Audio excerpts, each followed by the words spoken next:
जब किसी व्यक्ति को किसी घटना में अन्याय का अनुभव होता है तो वो घटना उसके अंतर को झकझोर देती, समस्त जगत उसे अपना शत्रु प्रतीत होता है। अन्याय लगने वाली घटना जितनी बड़ी होती है, मनुष्य का हृदय भी उतना ही अधिक विरोध करता है। उस घटना के उत्तर में वो न्याय मांगता है, और ये योग्य भी है।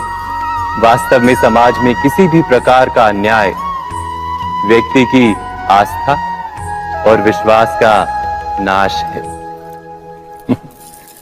किंतु ये न्याय क्या है? न्याय का अर्थ क्या है? अन्याय करने वाले को अपने कार्य पर पश्चाताप हो और अन्याय भुगतने वाले के मन में फिर से विश्वास जगे समाज के प्रति। इतना ही अर्थ है ना न्याय का। किंतु जिसके हृदय में धर्म नहीं होता, वो न्याय को छोड़कर बैर और प्रतिशोध को अपनाता है। हिंसा के बदले प्रतिहिंसा की भावना लेकर चलता है।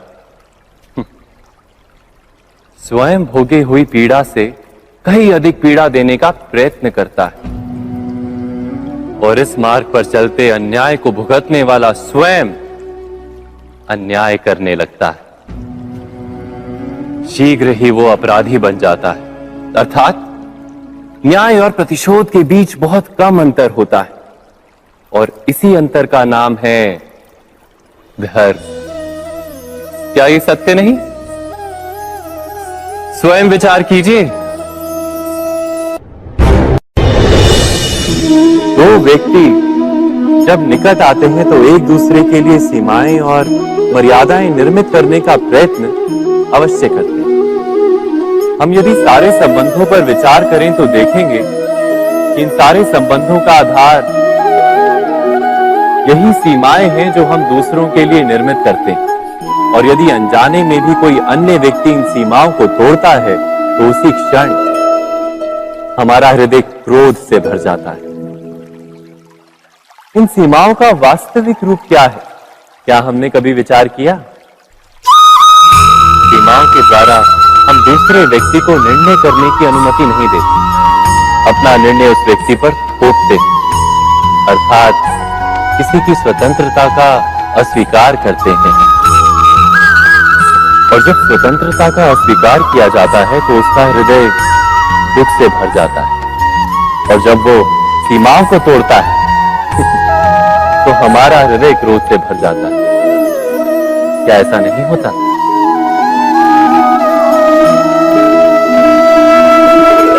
पर यदि एक दूसरे की स्वतंत्रता का सम्मान किया जाए तो किसी मर्यादाओं या सीमाओं की आवश्यकता ही नहीं होती। अर्थात जिस प्रकार स्वीकार किसी संबंध का देह है, क्या वैसे ही स्वतंत्रता किसी संबंध की आत्मा नहीं? स्वयं विचार कीजिए।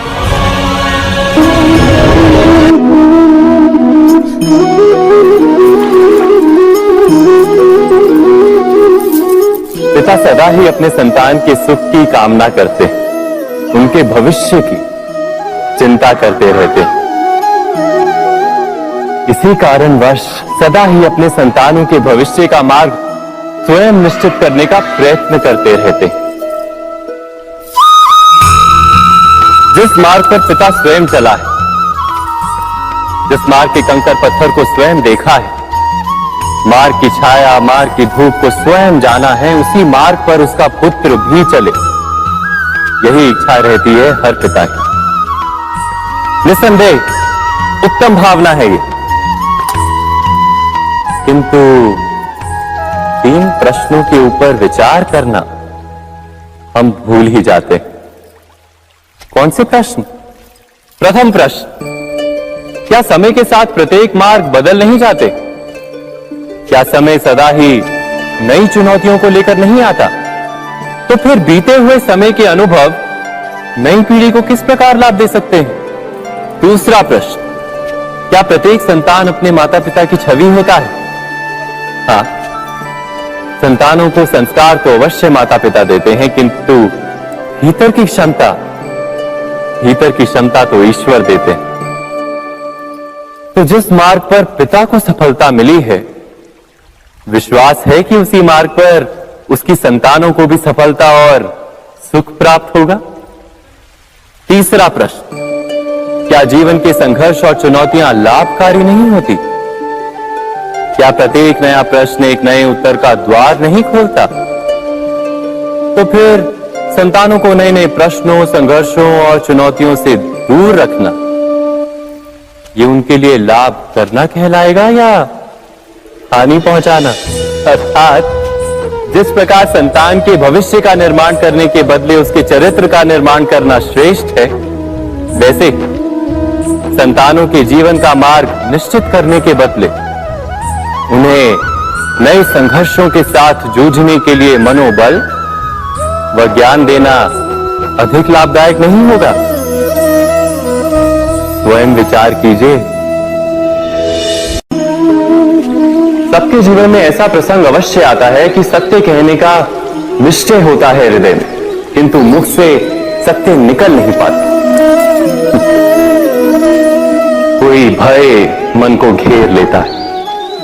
किसी घटना अथवा प्रसंग के बारे में बात करना या फिर स्वयं से कोई भूल हो जाए उसके बारे में कुछ बोलना, क्या ये सत्य है? नहीं, ये तो केवल तथ्य है। अर्थात जैसा हुआ था वैसा केवल बोल देना सामान्य सी बात है। किंतु कभी कभी उस तथ्य को बोलते हुए भी भय लगता है। कदाचित किसी दूसरे की भावनाओं का विचार आता है मन, दूसरे को दुख होगा, ये भय भी शब्दों को रोकता है। तो ये सत्य क्या है? क्या हमने कभी विचार किया है? जब भय रहते हुए भी कोई तथ्य बोलता है तो वो सत्य कहलाता है। वास्तव में सत्य कुछ और नहीं, केवल निर्भयता का दूसरा नाम है। और निर्भय होने का कोई समय नहीं होता, क्योंकि निर्भयता आत्मा का स्वभाव है। अर्थात क्या प्रत्येक क्षण सत्य बोलने का क्षण नहीं होता?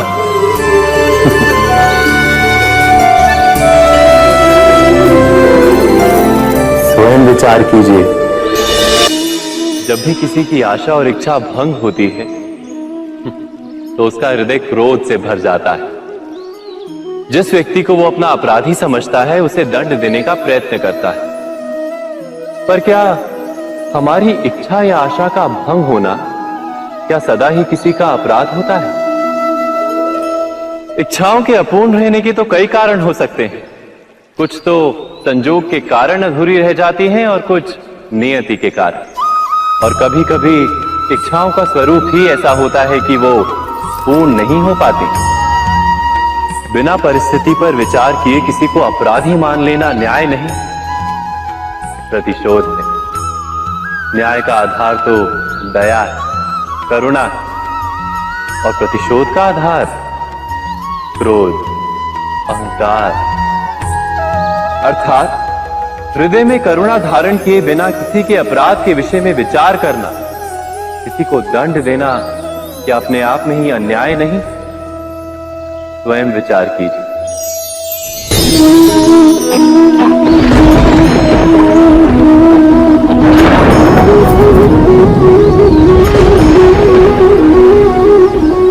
सपनों और पूर्व आभासों के आधार पर हम भविष्य के सुख दुख की कल्पना करते हैं। भविष्य के दुख का कारण दूर करने के लिए हम आज योजना बनाते हैं। किंतु कल के संकट को आज निर्मूल करने से हमें लाभ मिलता है या हानि पहुंचती है? ये प्रश्न हम कभी नहीं करते। सत्य तो यह है कि संकट और उसका निवारण साथ जन से, व्यक्ति के लिए भी और सृष्टि के लिए भी। नहीं, आप अपने भूतकाल का स्मरण कीजिए, इतिहास को देखिए। आप तुरंत ही ये जान पाएंगे कि जब जब संकट आता है तब तब उसका निवारण करने वाली शक्ति भी जन्म लेती है। यही तो जगत का चलन है। वस्तुतः संकट ही शक्ति के जन्म का कारण है।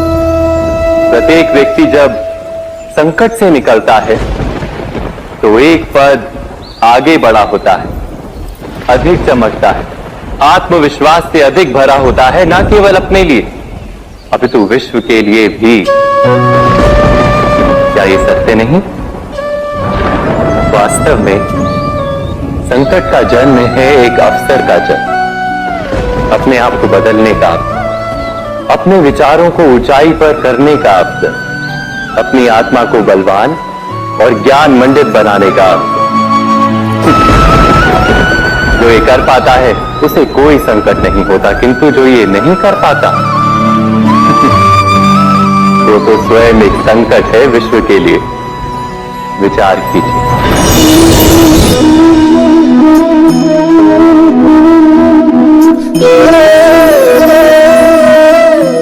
परंपरा में धर्म बसता है और परंपराएं ही धर्म को संभालने का कार्य करती हैं, ये सत्य है। पर क्या केवल परंपरा ही धर्म है? विचार कीजिए। सत्य तो यह है कि जिस प्रकार पाषाण में शिल्प होता है, उसी प्रकार परंपरा में धर्म होता है। इस पत्थर में शिल्प है, ये पत्थर शिल्प नहीं। शिल्प को उजागर करने के लिए उसे तोड़ना पड़ता है, अनावश्यक भागों को दूर करना पड़ता है। ठीक उसी प्रकार परंपराओं में धर्म ढूंढना पड़ता है। जिस प्रकार इंद्र पूजा की परंपरा को तोड़कर गोवर्धन पूजा का धर्म ना ढूंढा जाता, तो यादवों को उनकी मुक्ति का मार्ग नहीं मिल पाता। अर्थात परंपरा को पूर्णता छोड़ देने वाला धर्म से वंचित रह जाता है, और परंपरा का अंध अनुकरण करने वाला भी धर्म को प्राप्त नहीं कर पाता। कहते हैं हंस के पास नीर क्षीर विवेक होता है।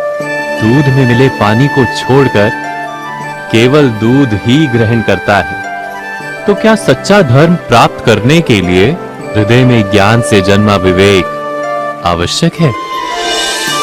और ऐसे विवेक के बिना जिसे धर्म मान भी लिया जाए, जो वास्तव में धर्म ना भी हो, ऐसा भी तो हो सकता है। स्वयं विचार कीजिएगा।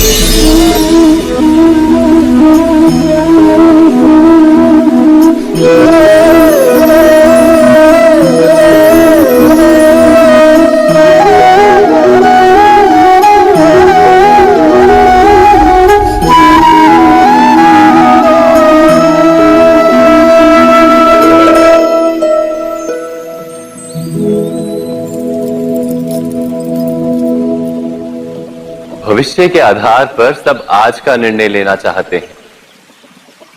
भविष्य में सुख मिले, भविष्य सुरक्षित हो, ऐसे निर्णय आज लेने का प्रयत्न रहता है सबका। आप अपने जीवन को देखिए। क्या आपके अधिकतर निर्णय के पीछे भविष्य का विचार नहीं होता? और हो भी क्यों ना। अपने जीवन को सरल और सुखमय बनाने का प्रयत्न करने का अधिकार सबका है। पर भविष्य तो कोई नहीं जानता, केवल कल्पना ही की जा सकती है। तो जीवन के सारे महत्वपूर्ण निर्णय कल्पनाओं के आधार पर ही करते हैं हम। क्या निर्णय करने का कोई तीसरा मार्ग हो सकता है? विचार कीजिए। सारे सुखों का आधार धर्म है, और वो धर्म मनुष्य के हृदय में बसता है। तो प्रत्येक निर्णय से पूर्व स्वयं अपने हृदय से ये प्रश्न अवश्य पूछ लेना कि ये निर्णय स्वार्थ से जन्मा है या धर्म से। क्या इतना पर्याप्त नहीं? भविष्य के बदले धर्म का विचार करने से क्या भविष्य अधिक सुखपूर्ण नहीं होगा? स्वयं विचार कीजिए। व्यक्ति को जब उसके अपराध का दंड मिलता है तब कभी कभी उस न्याय को देखकर मन कचोटता है। प्रश्न उठता है हृदय में कि जब वो अपराध हुआ था तब व्यक्ति भिन्न था। उसके पश्चात उसने इतने पश्चाताप किए, स्वयं में इतना परिवर्तन किया, फिर उसे दंड क्यों मिले? पर जहां आघात होता है वहां प्रत्याघात भी होता है। जैसा कर्म वैसा फल। यदि किसी को प्रेम दोगे तो सुख प्राप्त होगा, यदि किसी की हत्या करोगे तो मृत्यु दंड मिलेगा। जैसा कार्य वैसा ही न्याय। तो फिर प्रायश्चित और पश्चाताप का कोई मूल्य नहीं है? अवश्य है मूल्य। प्रायश्चित और पश्चाताप मनुष्य की आत्मा को बलवान करता है। आने वाले दंड को स्वीकार करने के लिए मनुष्य को तैयार करता है। अर्थात बिना प्रायश्चित के दंड स्वीकार करने का कोई मूल्य है? स्वयं विचार कीजिए।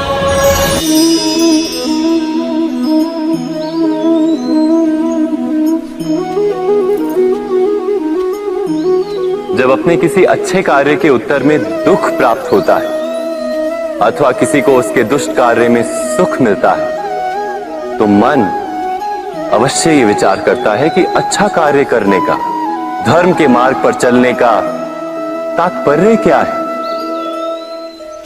पर दुष्ट आत्मा को क्या प्राप्त होता है ये भी देखिए। दुष्टता करने वाला हृदय सदा चंचल रहता है, अकुलाता रहता है। मन में सदा नए नए संघर्ष उत्पन्न होते हैं। अविश्वास उसे जीवन भर दौड़ाता है। क्या ये सुख है? जबकि धर्म पे चलने वाले, अच्छा कार्य करने वाले, सच्चरित्र व्यक्ति का हृदय शांत रहता है। परिस्थितियां उसके जीवन के सुख में बाधा नहीं बनती। समाज में सम्मान और मन में संतोष रहता है सदा। अर्थात अच्छा बर्ताव भविष्य में किसी सुख का मार्ग नहीं। अच्छा बर्ताव स्वयं सुख अथवा बुरा बर्ताव भविष्य में किसी दुख का मार्ग नहीं। अधर्म उसी क्षण दुख उत्पन्न करता है। धर्म से सुख नहीं, धर्म स्वयं।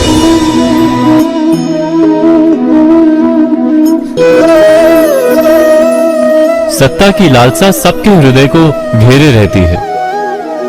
प्रत्येक व्यक्ति अपना एक राष्ट्र निर्मित करने का प्रयत्न अवश्य करता है। फिर वो राष्ट्र कुरु राष्ट्र की भांति बहुत बड़ा हो या फिर अपने परिवार तक सीमित हो, वो सत्ता प्राप्त करने का प्रयास अवश्य करता है। किंतु सत्ता का वास्तविक रूप क्या है? क्या हमने कभी विचार किया है? एक मनुष्य जितने अधिक लोगों के जीवन को प्रभावित कर सके, जितने अधिक लोगों के जीवन की स्वतंत्रता पर अंकुश रख सके, उतनी ही अधिक सत्ता का अनुभव करता है वो। सत्ता का वास्तविक रूप ही है अन्य के जीवन पर स्वयं का प्रभाव। किंतु क्या वास्तविक प्रभाव प्रेम, दया, करुणा और धर्म से निर्मित नहीं होता? जब भी मनुष्य कठोरता और अधर्म से सत्ता प्राप्त करने का प्रयत्न करता है, तब वो दूसरों के हृदय में विरोध अथवा विद्रोह को जन्म देता है। और परिणाम कुछ इस प्रकार। हां, कुछ समय के लिए वो स्वयं को प्रभावी और शक्तिशाली अवश्य पाता है, किंतु वो वास्तविक सत्ता नहीं। यही कारण है कि भृगु और वशिष्ठ जैसे ऋषियों की आज भी पूजा की जाती है, रावण और हिरण्यकशिपु की नहीं। इस पर तो आप विचार अवश्य करें। सत्य कहा ना?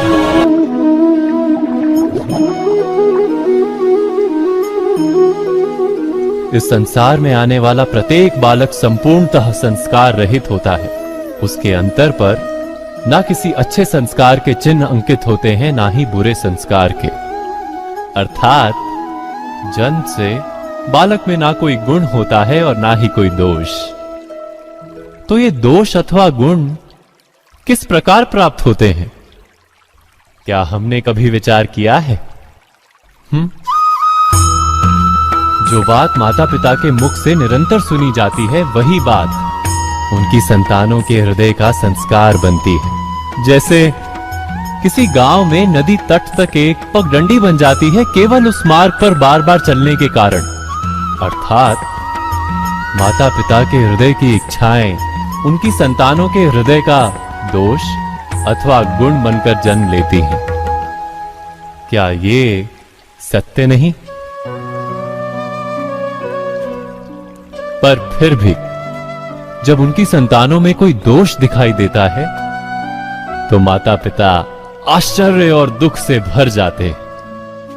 माता पिता का हृदय ये प्रश्न करता है कि उनकी संतानों में ये कुसंस्कार आए कहां से।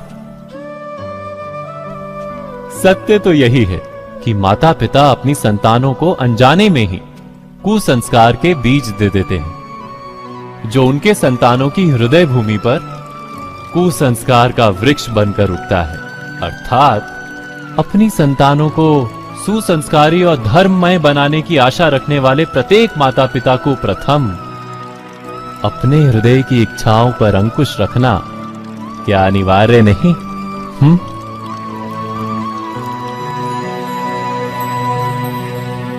प्रत्येक माता पिता इस पर विचार अवश्य कीजिएगा।